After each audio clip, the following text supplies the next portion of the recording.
Right, good morning, everybody. I hope you can see and hear me okay. And welcome to the Greater Birmingham Chambers of Commerce quarterly business report, our breakfast briefing. Now, in normal times, as regular attendees to our QBR would know, we'd be sat munching on a Danish right now, sipping some hot coffee and enjoying a beautiful spring morning overlooking the HS2 Curzon Street station and the wonderful backdrop of the city of Birmingham from the BCU Curzon building. Now, as we all know, these are far from normal times, and so we've adapted the QBR today into this webinar format. Some things will be different. Please do bear with us as we sort of flick between speakers and presentations. And if you have any issues or challenges, then there is technical support in the chat function there. The format, we're going to try to keep it pretty similar though. Shortly after me, I'm going to introduce my colleague from the chamber, Raj Kandola, who's going to walk us through the results of the Q1 survey. Obviously, that took place at a time just as the coronavirus situation was hitting the UK. And so what we're also going to do is to take a look at some more recent stats and data, which we're getting through the British Chambers of Commerce weekly tracker survey. So we're going to have a look at the impact that this is all having on our regional economy. And then following on from Raj, it's our great pleasure to welcome Dr. Justin Varney, who's the Director of Public Health for Birmingham City Council. So probably got the most important job in the city right now. And he's going to talk to us about how he and his team are trying to keep the city moving during the COVID-19 situation. And then finally, we're going to wrap up with a presentation on business continuity plans from Nicola Smith, who's a partner at Squire Patton Boggs, one of our patron members at the Chamber of Commerce. And after that, there will be opportunity for a Q&A. If you can put your questions in the chat function, and what we'll do is draw out those and try to put those to our speakers. The aim is to be done and away by 9 o'clock. So good start to the day, hopefully. Please do get involved and engaged on social media. You can use the hashtag GBCCQBR, and also if you want to tag the chamber in GRBHAM Chambers, then that would be great, and we'll ensure that the debate continues on social media. Now, just before we hand over to Raj, it's my great pleasure to introduce our partner and sponsor for the QBR, Birmingham City University, and the individual who sort of leads the relationship with the chamber there, Professor Julian Beer. In addition to being Deputy Vice-Chancellor at the university, Julian's also the president of the Greater Birmingham Transatlantic Chamber of Commerce, which specialises in our sort of trading relationship between Birmingham, this region, and the US and Canada in particular. So Julian, my good friend, over to you to say a few words.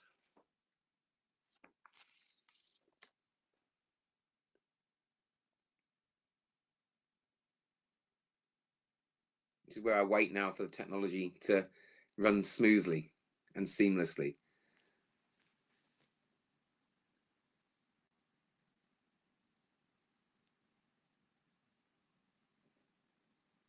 I should be trying to pad now and fill. I've seen Julian this morning, so I know he's there, just on the outskirts of Lichfield, waiting to join us. Can we bring Julian in, please?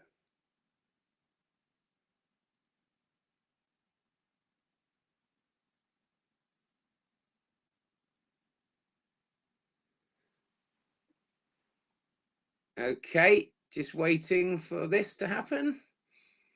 I do love when technology works smoothly like this.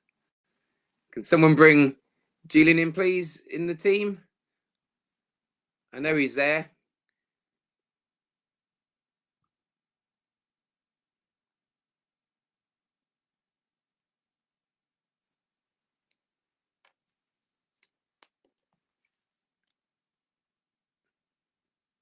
Okay, there's no Julian there. So I think he's dropped off. So what we're going to do then, we're going to move straight on to Raj from our policy team at the Chamber, who's going to talk through the results of the QBR. Raj, over to you. Thanks very much, Paul. Good morning, everyone. Firstly, can you all hear me? Yes. Right? Excellent. Thank you. So as Paul mentioned today, the format will be somewhat different.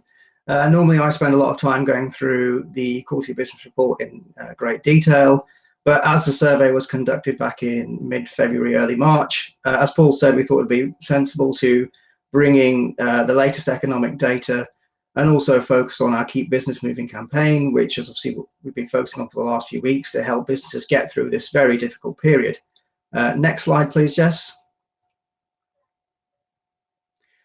So, as I said, I thought I'd pick out a couple of key indicators from the QBR, the Quarterly Business Report, just to see how that might have informed the situation that we went into.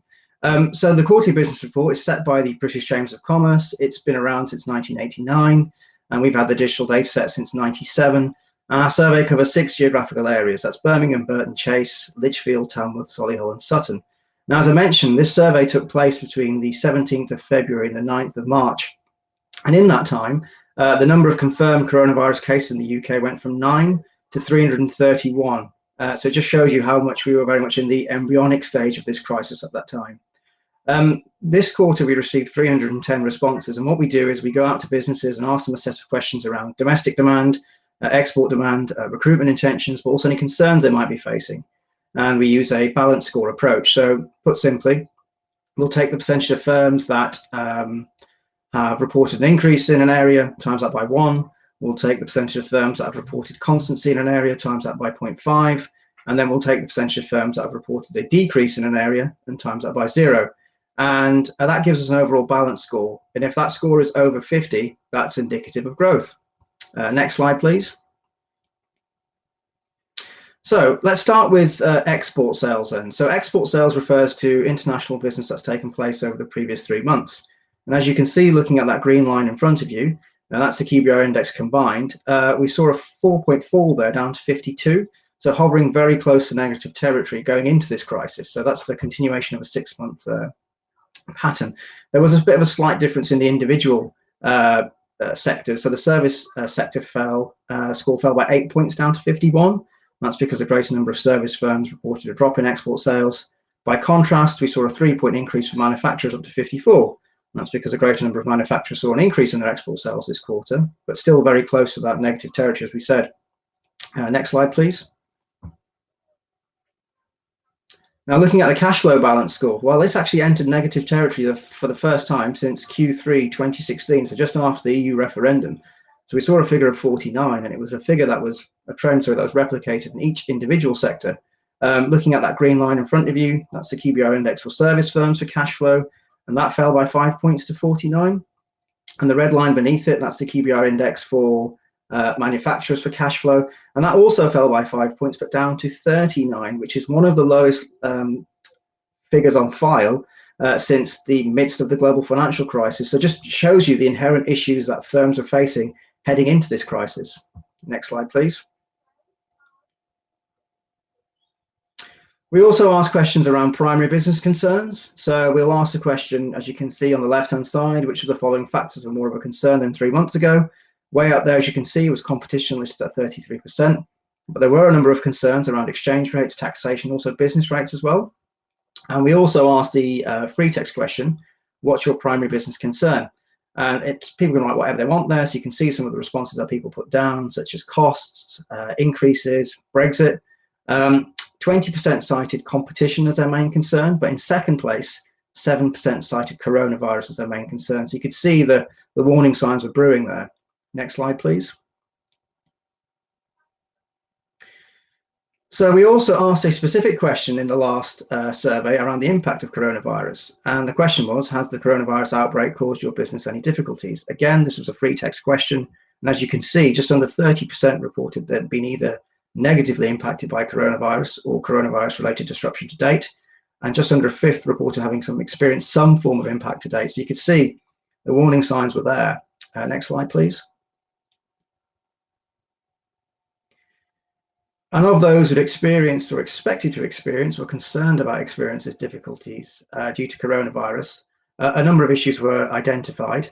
As you can see on the left-hand side, 23% cited supply disruption, 21% cited cancelled appointments, and 20% suggested loss of customers. So again, the warning signs were there, and obviously these concerns were growing over this time period.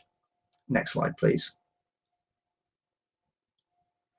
So that's what we saw back in late February, early March. So what's the latest economic data? So Paul mentioned we've been working very closely with the British Chambers of Commerce in promoting the COVID-19 business tracker. So essentially we go out to businesses across the region every week, and we ask a set of questions around cash flow levels, furloughing, but also businesses' response to government measures to help them through this crisis. And I've just picked out a few questions I thought would be quite relevant here. So this question you can see in front of you: compared to the previous week, which at the time was the 30th of March, has your business seen a change in levels of cash reserves? And as you can see, 38% have seen a significant decrease and 44% have seen a slight decrease, which again just shows you the severity of the crisis that firms are facing right now. But it also points out, I think, that if you look at our results from February, March, firms are already facing inherent issues, particularly around cash flow. So again, this crisis has just exacerbated those issues. Next slide, please. I mentioned furloughing. So we also asked the question, what percent of your workforce, if any, has your business furloughed in anticipation of the job retention scheme going live? Well, as you can see, 35% haven't furloughed any of their staff, but 15% have furloughed between 50 and 74% of their staff. 14% have furloughed between 75 and 99% of their staff. And that figure on the end, 14% have furloughed all of their staff, which is obviously very worrying to see. Next slide, please. So I mentioned obviously trying to gauge feedback on the government measures. And as you can see there, some of the take-up of these measures has been fairly low. So again, as a reminder, this is obviously data related to a week-to-week basis. So in terms of the week commencing the 30th of March, only 8% had secured business rate relief for retail, leisure and hospitality. 0% for that particular week had secured access to the CBIL scheme, the Coronavirus Business Interruption Loan Scheme, and only 17% had secured business grants as well. And so we go into that a bit deeper, and we try to find out, well, why have these firms struggled to access these measures? And you can see there, 17% of businesses reported that they found the process too complicated or time-consuming in applying for CBILs, and 25% of firms reveal they faced either a slow or complete lack of response when it came to applying for the grant scheme. So there are definite bottlenecks in these schemes, and whilst the intention is the right one on behalf of the government, it's that practical application which is so key. Getting the cash to these firms as soon as possible is absolutely essential if they're going to get through this crisis. Next slide, please.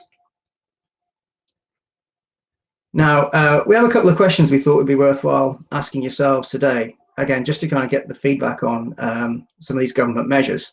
So the first question is, the government have announced a range of support measures to help businesses manage through the coronavirus pandemic. How effective do you think they've been in date supporting businesses like yours? So we could have very effective, somewhat effective, not very effective, or not at all effective. So what I was going to say is, Jess, if we can just come out of the slides and go to the main Click Meeting page. So you'll see the question in front of you there. And if you could vote on that, and we can take a quick snap poll on people's response, which would be really useful to see.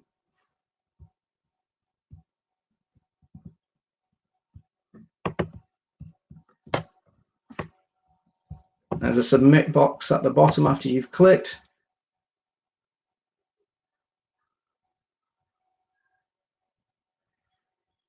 I'm just going to wait for a second before we see the results.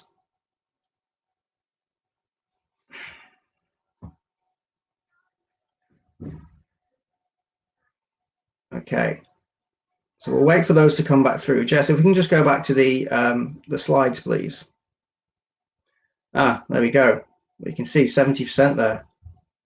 So we saw 83 people voted. Okay, that's really good to see. So we can see some of the results here. Somewhat effective is the majority, I'd say.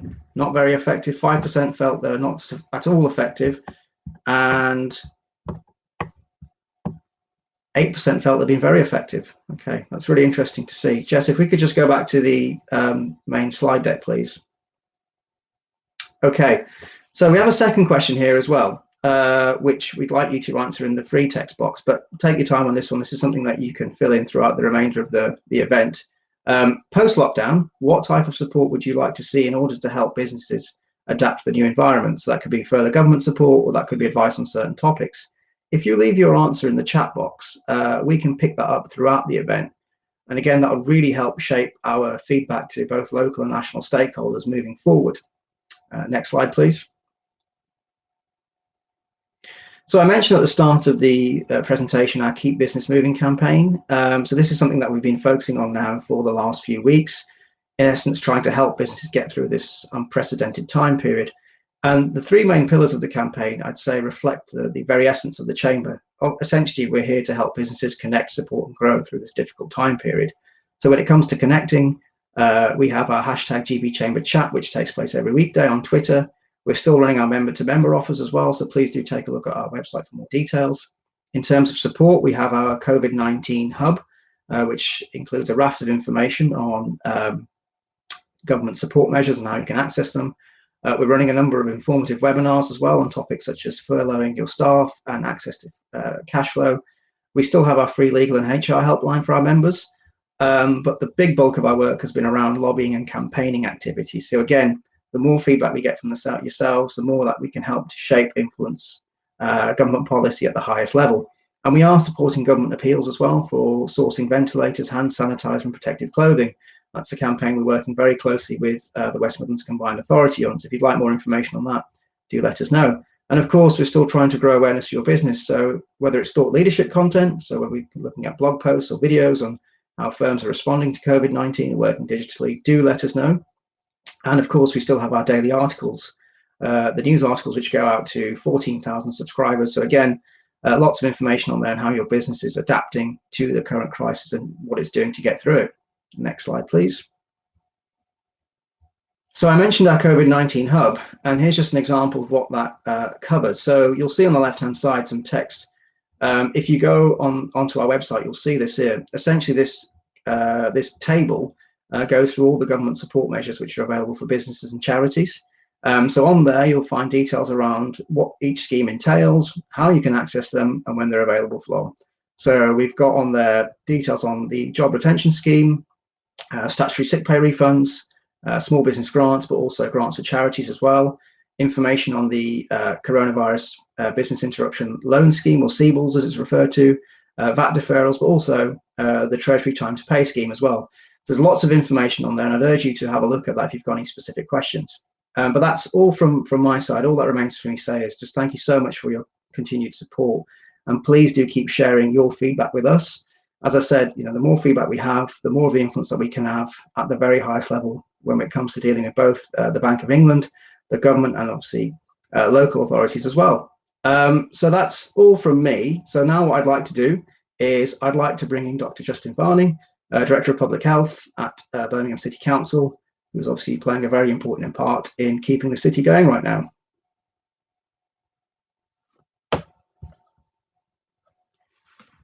Just waiting for Justin to come in. There. Can you all hear me, which is always the first question with this technology? Great. Oh, that's a good start. Okay. So thank you for inviting me to join you today. I'm Dr. Justin Varney. I'm the Director of Public Health for Birmingham City Council. So my job is to protect and improve the health and well-being of the city of Birmingham. Every local authority has one. And in normal times, I would focus predominantly on things like physical activity, on sexual health, commissioning, drug and alcohol services, etc. And normally a very small part of my job is dealing with infectious disease outbreaks. But obviously in these times, it is now completely my job, and has been, frankly, since probably about the beginning of January, has consumed most of my time in terms of preparing the city for the outbreak. Where we stand at the moment in terms of position is that we have roughly 2,310 cases was the count as of yesterday. As you know, government report the data on a daily basis, normally the middle of the afternoon. And we rank fourth highest in the West Midlands in terms of the rate of cases. That's the number of cases based on 100,000 residents. When we compare to the other core cities, we also rank in fourth place as well. And what's interesting is that as we are going through this epidemic, when we look at the cumulative rate, so our kind of total number of cases against others, we're starting to fall back down the rankings, which is good, and I think is a hopeful sign. There's a lot of coverage around the death data. Death data is complicated in that depending where someone dies, the death certificate can take some time to come through. And the most recent death data comes from the hospitals, but that doesn't include deaths from care homes and other sources. So we see a lot of fluctuation, and obviously Birmingham also has two major hospital deaths which support us around adults with critical care. So Sandwell and West Birmingham Hospital Trust and University Hospitals Birmingham Trust as well. So we have two different sets of data trying to add all of those together. I think it's clear at the moment that the numbers are slowing, but that we're still climbing. What's changing is, rather than this being a very steep line, it's starting to slow down. But my personal and professional view is that it's probably too early to be super hopeful. I really want to see 6 days of continuous decline before we start to say we've come over the bump. I think at the moment we are just coming up to cresting in terms of cases, and we would expect the deaths to track about 2 weeks after. So we've still got a bit of a way to go. I know one of the questions I'm most often asked is about when do I think we're going to come out of lockdown, and what does that look like? My view based on the numbers is I think it's highly unlikely we will be out of lockdown before the end of May, beginning of June. And in terms of what it looks like, there are lots and lots of different scenarios. A lot of what we're doing at the moment is watching what's happening in the rest of the world, where they are easing and they're doing it in different ways, and different countries are doing different things. And that's really helpful for us. We've always been about 2 or 3 weeks behind Europe, particularly Southern Europe. So it gives us time to see whether lockdown gets relaxed. By opening small shops, for example, does that bring a surge back in the number of cases? And the concern in this space is that if we release lockdown too quickly and in the wrong way, we get a second peak. And the evidence from the 1918 pandemic in America, where some cities did rush out of lockdown, is the second peak was much worse than if they'd have not gone in the first place, because you had a whole load of people that came out that had no resistance, and the case numbers went through the roof and the health system was overwhelmed. So I think we are probably still going to be in lockdown for another month, possibly more. And when we come out of lockdown, it's not going to be a relaxation in that we all go back to normal. All of the epidemiology, I think, at the moment suggests that there will be a new normal, and that will last probably for 12 to 18 months. And there are different scenarios that are being floated, some in which we have kind of intermittent lockdown. I have to say, I'm not sure the evidence on that is particularly good, where you'd kind of come out for a week and then go back into lockdown. And in effect, what that does is that creates little surges of outbreaks that the NHS can then manage as gradually more and more people catch this. There's a model in which we have slower relaxation of lockdown, starting with very, very small steps, potentially on a sectoral basis, businesses like construction being able to go back first because they in general are outdoors and people can physically distance much more easily. But in order to do that, we would have to have much greater levels of testing and contact tracing, and people would still be going through that kind of process of, if you test positive, your household isolates for 14 days. So we know that there's been significant impact from this on businesses through sickness absence because of that algorithm, and it is likely that that will continue for some time. I see no evidence that we will have a vaccine within the next year. Huge amounts of money across the world are being put into trying vaccine develop for this virus. It is not straightforward to develop a vaccine. And I think even the most optimistic of us would say Christmas would be the very earliest that we would start to see that actually rolling out. So relaxation of lockdown is much more likely to be slow, small, cautious steps alongside ramping up of testing, in terms of being able to identify, isolate and control cases, a bit like we were doing at the start of the outbreak. So there's a lot of kind of if, buts and maybes. And I think the important thing from a business perspective is to plan for the worst and hope for the best, unfortunately. I think if we get out earlier, then we'll all be very relieved and happy. But I think it is much more pragmatic to work on the basis that it's unlikely that we will see significant relaxation of lockdown until well into the autumn. And I think there will be a disproportionate effect on different businesses, particularly conscious that we're a city with a very vibrant hospitality sector. The event sector brings a lot of money into the city and is a very important part of our economy. And I don't think we will see mass participation events for many, many months. I think that particularly that sector, the tourism and the hospitality sector will be hit very hard, and it will take a long time for us to get back to that being normal. There are some positives potentially in this in the longer term. I think the global nature of this means that people will probably do domestic tourism much more this year when we do start to relax, and that potentially does give a little bit of positive light. But it is a very challenging time. I'll just touch briefly on some of the things that the council has been doing and working with the NHS and with the Chamber and other partners. Firstly, I do want to say thank you.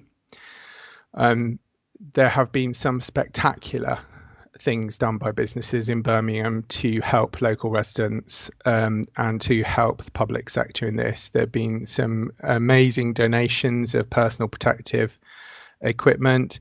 There have been businesses that have handed over, given away the food stocks that they had into the food banks and into the food distribution system.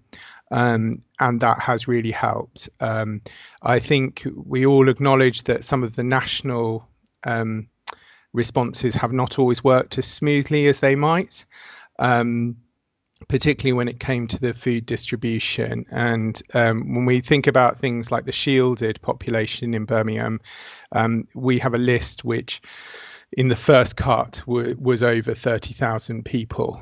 Now, many of those didn't need support, but over 3,000 meals and food packages have been delivered by the council, supported by our partners in the city and some of our wholesalers who have continued to support Birmingham and prioritise us and local people ahead of national demands to divert supply. So it is a really honest thank you, because it has totally and utterly saved lives.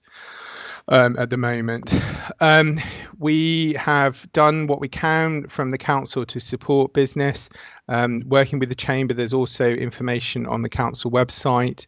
The council, in terms of what we have spent to date, massively outweighs what government have given us, and that makes it very difficult about the kind of balancing act about relaxing business rates, relaxing council tax, all of those things, because ultimately that is paying for the response as well. So there is a lot of conversation within the council about how much more can we do realistically, and given there is already a tens of millions of pounds shortfall difference between what we've been given by government to respond to this emergency and what we have been spending to ensure that the most vulnerable are fed, for example, we instigated a provision of school meals, free school meals to the most vulnerable children within 2 days of the schools moving to close.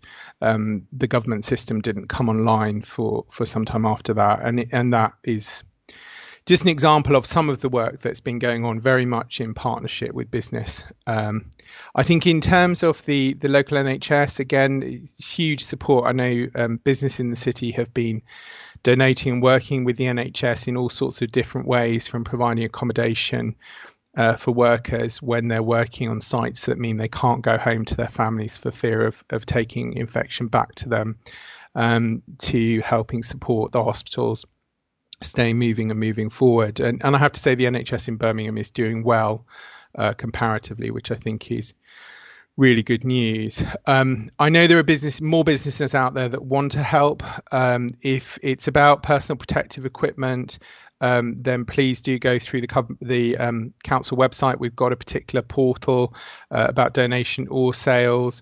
The combined authority is also working with manufacturers around PPE.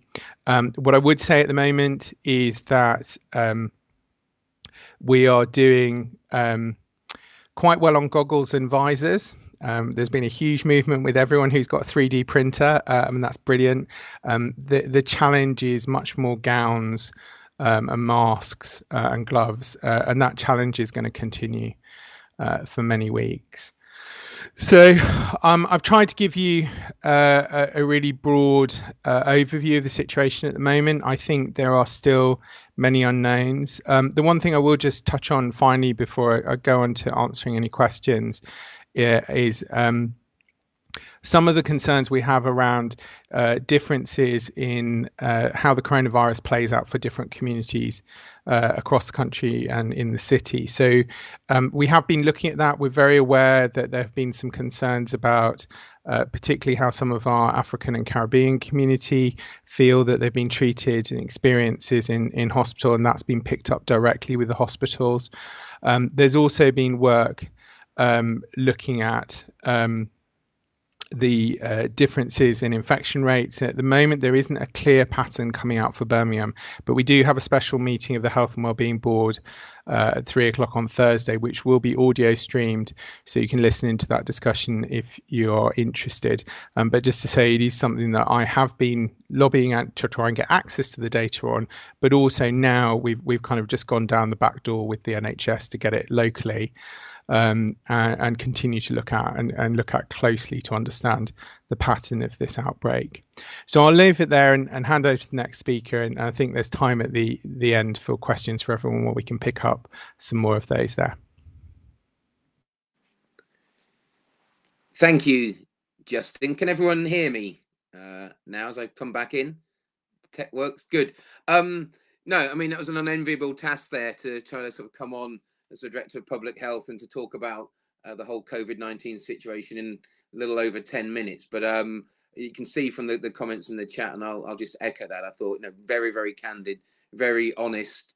And, in some ways that's refreshing. It's what certainly businesses, I think people in general want, isn't it? Just to sort of get the reality, get the real facts and get a little bit of clarity. And then we can plan and prepare around that. There is a lot of support out there. There's no doubt this is an extremely challenging time. But if we have some real information to work on, then we can make sure that we're planning appropriately. And that's certainly one of the roles that the Chamber's trying to do, is to help everybody. That was the information that Raj touched on, the support grid and all of our coronavirus hub support. So please do access that, because it's there for you and to help your business. Justin also mentioned the PPE campaign. Again, the Chamber, we're playing a part with the combined authority and all the local authorities in the region. If you do feel that you can manufacture PPE or you have existing supplies, then please do drop an email to ppe@westmids.org.uk. That's a very simple process that we've set up just to ensure that all of the offers of support can be sort of triaged appropriately, and we try to sort of simplify the process and ultimately help to get much needed PPE through to those who need it as quickly as possible. So that was the email address. We'll pop that in the chat as well. So, I mean, Justin sort of set out his view on the situation, certainly around the sort of lockdown and the sort of concept of the vaccine coming through. By Christmas, it sounds like it will be an early Christmas present for us all. But clear that business resilience is going to be massively important through this and sort of contingency planning. And I'm now delighted to introduce our final speaker of the day, Nicola Smith, who's a partner at Squire Patton Boggs and is going to talk to us about that. So hopefully now Nicola will appear on your screens. I'll disappear and I'll pop back at the end for the Q&A. Thanks, Justin. Can everyone hear me? Yes, great. Thanks. If you can move the slides on, please, Jess. Yeah, my name is Nicola Smith. I am a regulatory lawyer at Squire Patton Boggs. I specialise particularly in food and drink and consumer products. And I've recently been involved in the development of the firm's COVID contingency plan self-assessment tool. I wanted to take you back, first of all, to the early days of coronavirus. Slide, please. Before the UK lockdown, which seems a really long time ago now, I have to say. And in those early days, our overseas offices were already starting to see requests from clients, particularly in Spain and Italy, for assistance with contingency plans. Around that time in the UK, there were various headlines in publications, some of which are replicated on the slide, as to the lack of contingency plans in place for pandemics. One headline, for example, said 9 in 10 employers in the UK had no such plans in place before the COVID-19 crisis started. Slide, please. Against this background, we thought it would be helpful for us to provide some guidance to our clients and contacts to help them sense check what they could be doing to mitigate the impact of the virus on business operations, including in relation to legal requirements. So, for example, in relation to employment laws and directors' duties, staff well-being, including health and safety risks, both connected with the virus and with alternative working arrangements, with financial health and funding, commercial considerations such as contractual protections and consumer and public relations, and supply chain issues such as shortages and delays. We made this checklist available as a self-assessment online tool on around the 13th of March, which, as I say, seems a really long time ago now. It included click boxes asking whether or not a client had considered a particular factor, and they were just simple yes or no questions. And the tool is actually still available on our website if anybody would like to check the measures they've introduced already. The tool actually led to contact with over 400 clients and other contacts. And within 24 hours of completing their assessment, the client receives a copy of their completed questionnaire, a risk factors list outlining the matters that they haven't yet considered, a team sheet of some contacts at Squire Patton Boggs, and if they've requested it, a full contingency plan template for formalising their arrangements. They also receive some benchmarking information to show how others have responded, and I wanted to talk to you a little bit this morning about that benchmarking information. Many of the companies in the EMEA who completed the tool have operations in countries outside of the UK. So you'll see from the slide that around a third, for example, also had operations in the US, around a quarter in Germany, a quarter in the Asia Pacific region, and so on. In terms of the sectors that were completing the tool, the responses were fairly even across a number of sectors, but a considerable proportion, almost 20% in fact, were from the construction and engineering sectors. So having benchmarked the results we received, most businesses had already considered workforce-related issues, including reporting procedures for symptoms and sickness, how to limit the risks for employers in the workplace, including things such as the provision of sanitisers, potential for working from home, or otherwise complying with social distancing advice. And in respect of the supply chain, a majority of respondents across all sectors had already assessed the potential impact of COVID on cash flow, as well as on their customers or end users, and they'd taken measures to adapt their distribution networks accordingly. Also, mindful of the risk of disruption, a majority of respondents were already endeavouring to maintain good lines of communication with key suppliers, logistics providers, and end customers as to what they're doing and the steps that they're taking to mitigate risk on a regular basis. Slide, please.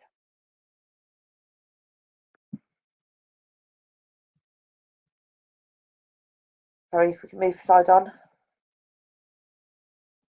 And one more.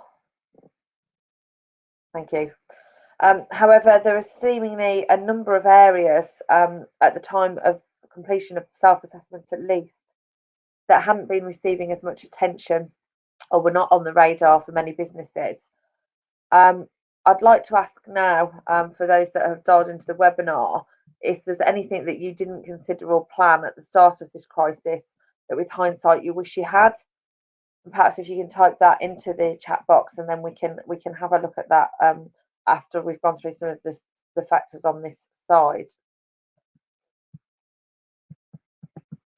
So according to the completion of our tool, those factors which many respondents hadn't considered at the outset were firstly alternative sourcing, and of course as global supply networks come under increasing strain, pressure will increase on certain producers to source alternative materials or components or ingredients depending on the product in order to get around shortages and to meet changes in demand. This can translate into legal and insurance risks. And perhaps linked to that is supply chain visibility, including things like supply chain mapping and supplier vetting and auditing, which can be really important in terms of keeping goods flowing and managing and mitigating risk, and which is another area which had typically not been considered by our respondents at the outset.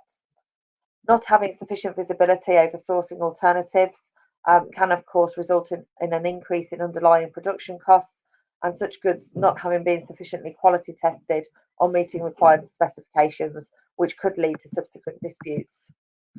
Many businesses will of course already have planned for supply chain issues in connection with Brexit, and it may be that Brexit related planning could be useful for assessing supply chain risks and visibility in connection with COVID, or indeed other pandemics and other crises which may come along. Next on the list, force majeure and material adverse change, or MAC clauses. We found these types of clauses hadn't been reviewed by respondents as a matter of course, and these types of contractual clauses are those clauses which seek to exclude liability and give rights for termination for events beyond the control of the parties, or events which materially and adversely change the business relationship depending on how they're drafted. However, we found that generally clients in our network are indicating that they don't really want to enforce strict legal rights, such as those through force majeure and MAC clauses against other parties. They're preferring instead to resolve issues through regular dialogue and discussion. And the current view appears to be very much that the measures introduced by governments across the world to combat the pandemic are necessary. They're unlikely to be for the long term. And perhaps most crucially, there's a spirit of all being in this together. So as I say, people looking to resolve things through discussion. However, that doesn't mean that contracts shouldn't be reviewed to see if there are these rights which can be relied on in future if that proves to be necessary. For financial support, a considerable number of respondents had seemingly yet to consider what support was being offered by external organisations and the government. There have, of course, been various initiatives in relation to the well-publicised furloughing scheme in terms of grants and tax and rates relief, as Raj touched on earlier, and also those loan facilities, which we understand there have been some difficulties in accessing. Another area that seemed not to have been considered by our respondents was public and customer relations. And I think there's been less of a focus on this because COVID is an issue that's affecting all businesses in the UK in one way or another. However, the importance of public statements and the approach to this shouldn't be forgotten, because how a business handles a crisis in comparison to competitors can expose it to criticism lasting longer than the crisis itself. And we have seen some examples of that, some examples of backlashes against businesses, for example, which remained open or classed their workers as critical, and this perhaps was arguable, and also against businesses with significant cash reserves, which have elected to furlough staff on 80% pay.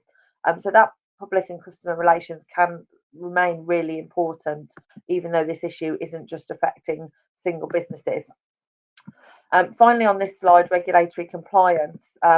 Only around half of our respondents had considered the impact of factors such as reduced staffing levels in safety critical or supervisory roles, or how to continue with routine maintenance of closed premises or premises being operated with skeleton staff, which is obviously happening with sectors such as hospitality, where we've seen significant well-enforced closures. Regulatory compliance can also be important in other contexts. So, for example, ensuring regulatory compliance when moving products across borders to meet shortages in terms of different tax or labelling requirements for products. And also, if producers are intending to shift production to new products, such as personal protective equipment or PPE, or indeed sanitisers, there can be some regulatory compliance issues such as labelling, even though there has been some deregulation, particularly where such items are supplied through the government to the NHS. Some of the we've got some questions coming in from the chat box in terms of what people had wished they'd looked at beforehand with the benefit of hindsight. There are some questions around how can we plan when we have very little information on what the business environment will look like when we unpause. And actually, perhaps before we move to some of those other questions, that will be a good point to move on to the next slide. Because to finish this morning, I really just wanted to touch on some top tips for contingency planning. And that really addresses this, how do we plan when we have very little information? And the key is really to make sure that you've assessed what the critical activities are required for the delivery of your business objectives and your key services and products, whatever the disruption to that business may be. And plan your contingency arrangements around the resources that you're going to need to deliver those critical activities. So including things, for example, like the minimum number of workers that you need, the skills and qualification levels required for those workers, which business premises is it crucial that you continue to operate, and what IT facilities and equipment do you need. So, for example, customer ordering and communication facilities. Make sure that you're mapping potential supply chain issues to meet anticipated demand, and in consideration of whether you and your suppliers could be considered as an essential service or will otherwise continue to operate or not. Next, if you might be adversely affected by the coronavirus or indeed any other crisis which may come along, consider early on what financial support may be available, whether that be from funders, your existing lenders, or the government, and the process for obtaining that, because as we've heard from some of the comments, it can be quite a complex process to apply. You should also be looking at things like coverage under insurance policies as well. And remember that risks and contingency plans need to be revisited on an ongoing basis as matters develop.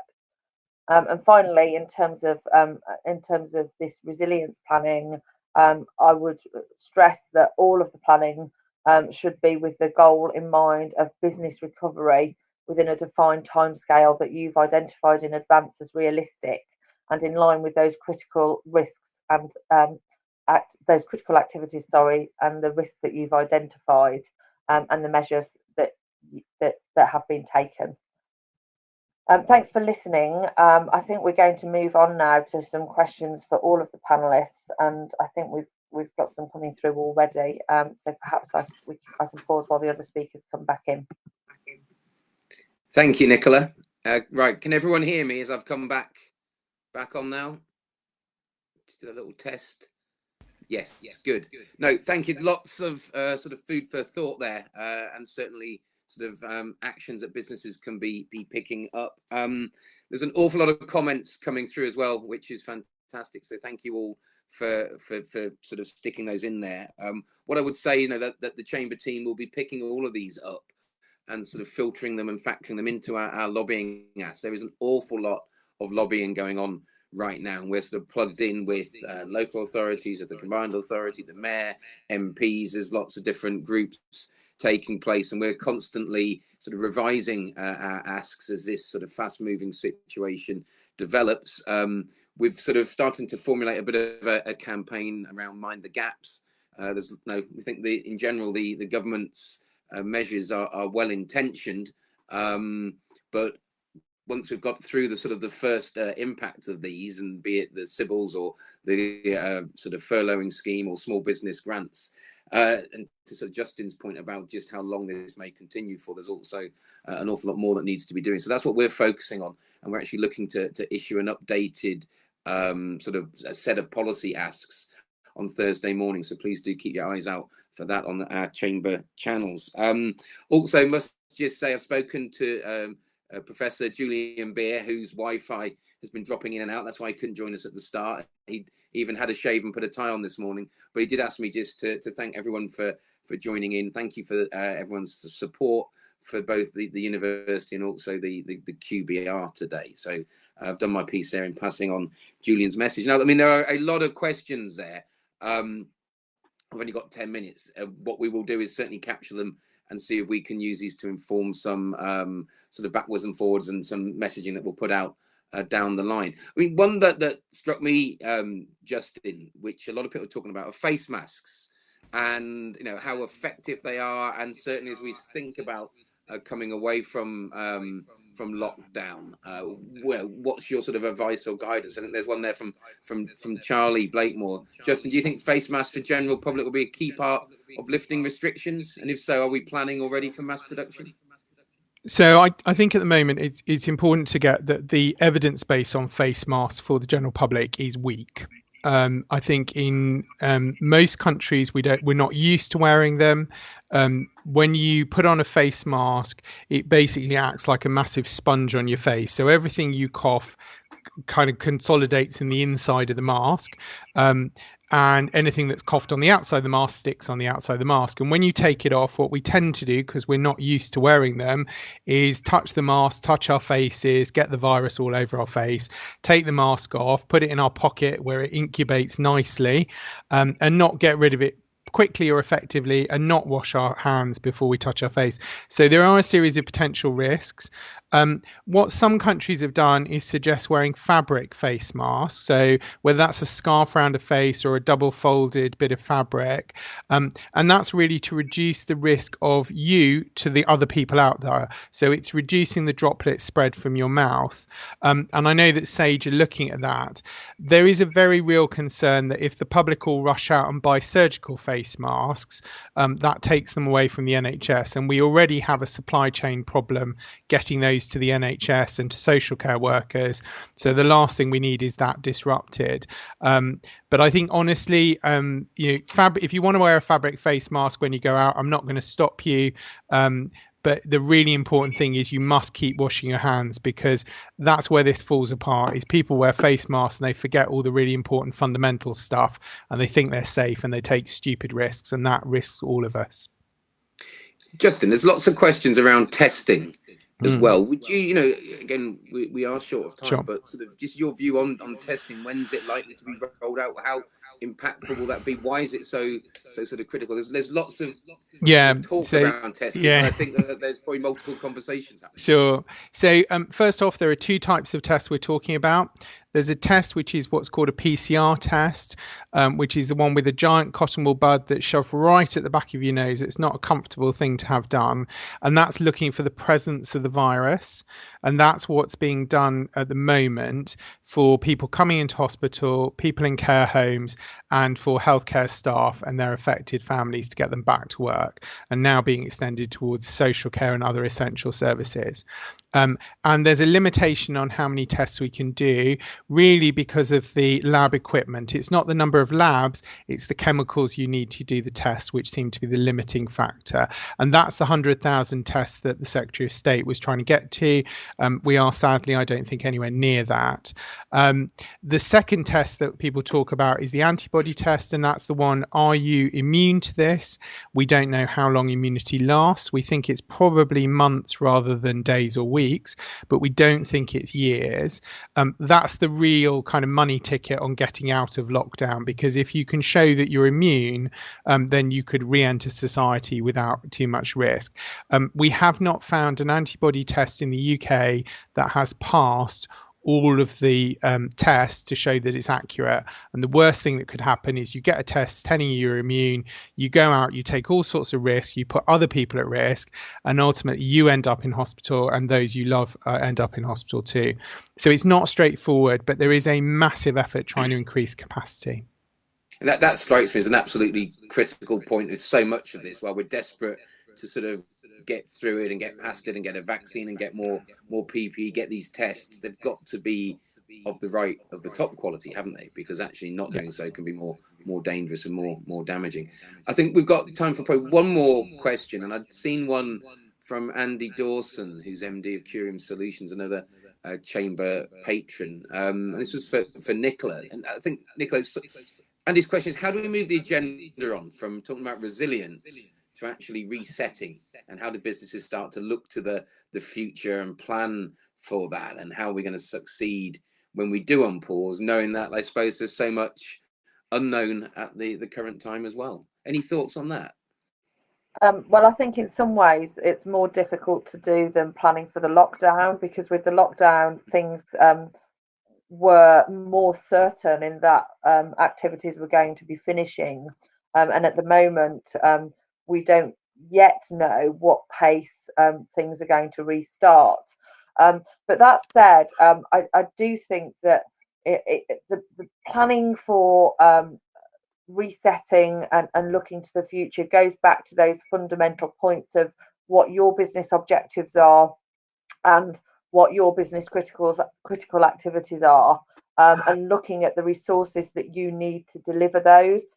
And whilst we don't know exactly the timescales that lockdown will start to ease and we're resetting ourselves for the future, businesses will be in a much better position to assess what resources they're going to need in terms of their staffing, their premises, their facilities, to actually come back out of this and start to move back to things where things were before.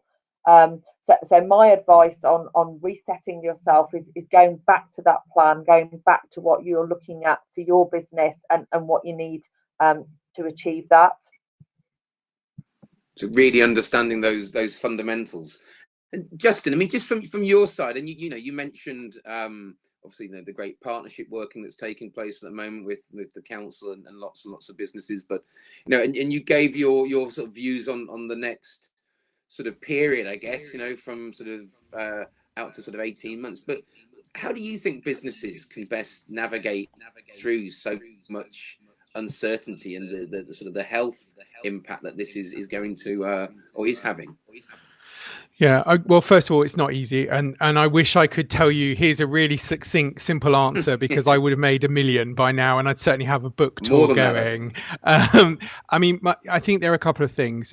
We always say in business, our people are our most important asset, and now more than ever, I know all of you will be wrestling really hard with both the economics of keeping your business going, but also the economics of supporting your staff. And the government schemes are coming, but we keep, they're coming. They're not here necessarily in full force yet. It's really important to support people's mental health as well as their financial health during this period. In the council, I'd be running weekly Q&A sessions where any member of staff can ask me a question and I answer it real time through our Yammer platform. It's a small thing for me. It's a lot of typing, but it's actually a really important thing. Setting up virtual kitchens, chat spaces, all of those things, and drawing on the stuff from the Thrive at Work campaign the Chamber and the CA have worked on is really important. I think the other thing, and as Nicola said, you go back to what's your business about, what's your core function, what's the bit that actually against all odds you want to keep going, and how can you adapt that? Are there other ways? So great to see so many independent businesses in the city, restaurants, cafes, stalls turning to delivery, to just keep a little bit of money coming in is really important. And if you can't deliver, if your business just can't be delivered in this climate, then you have to furlough and you have to take a kind of stock take on what might I do, on the basis of normality will not be normality for at least a year, possibly longer.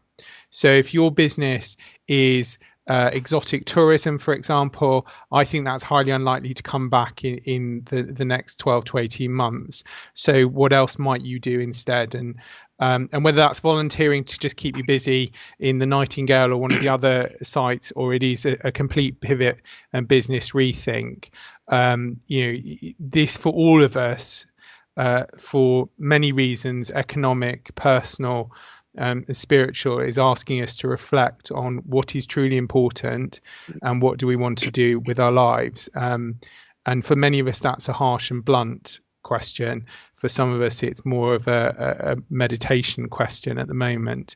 But I think it's one we will all face through this outbreak.